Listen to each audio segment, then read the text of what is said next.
Recent analyses of the internal structures and financial practices of Dr. Muhammad Yunus's organizations have uncovered significant discrepancies and evolving policies within these institutions. The following report details key findings. Organizational structural inconsistencies. Under Dr. Yunus's leadership, institutions such as Grameen Bank, Grameen Kalyan, and Grameen Telecom have shown considerable variations in their foundational structures. Formation and funding mechanisms. Initial establishment principles were often aligned with rural development objectives. However, over time, the mechanisms for fund distribution, including the creation and management of funds like the SAF Fund and SFIC, reveal inconsistencies.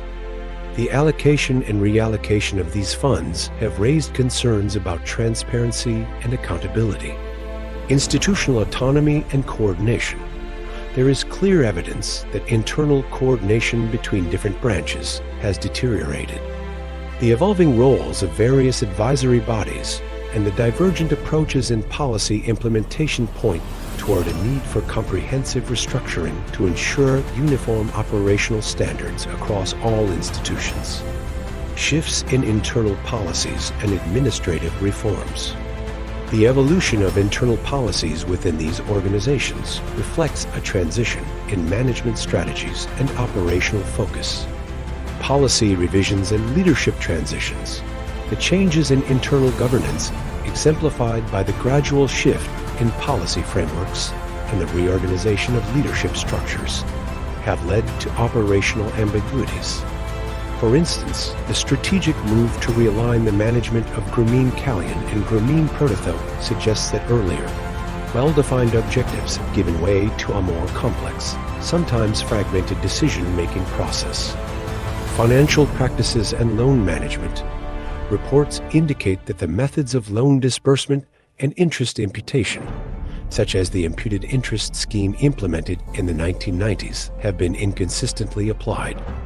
The lack of a unified financial protocol has not only affected investor confidence, but has also raised questions about the long-term sustainability of these financial practices. Challenges in internal oversight and governance. The institutions under Dr. Yunus have experienced challenges related to oversight and the formulation of governance policies. Advisory and oversight mechanisms. Multiple advisory committees and internal review boards have reported difficulties in enforcing a consistent policy framework. In some instances, conflicting advice from internal consultants and external auditors has resulted in fragmented policy measures, further complicating the overall management of these institutions.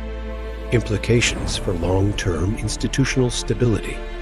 The identified discrepancies are not merely administrative oversights. They have broader implications for the sustainability and credibility of Dr. Yunus's institutions. Implications for long-term institutional stability. The identified discrepancies are not merely administrative oversights. They have broader implications for the sustainability and credibility of Dr. Yunus's institutions. Financial stability and accountability. The irregularities in fund management and the inconsistent application of financial policies have raised concerns regarding the long-term financial stability of these institutions. Stakeholders are increasingly calling for clearer accountability measures to safeguard the institution's assets and future growth. Policy transparency and reforms. In light of these findings, there is an urgent need for policy transparency.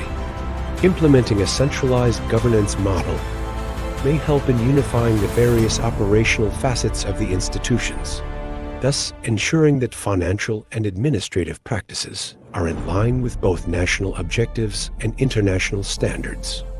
The structural and operational discrepancies within Dr. Muhammad Yunus's institutions highlight a critical period of transition.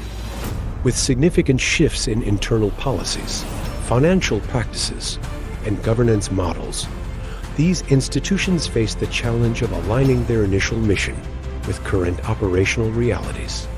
Comprehensive reforms including enhanced transparency, standardized procedures, and centralized oversight are essential to restore stakeholder confidence and secure the long-term stability of these organizations.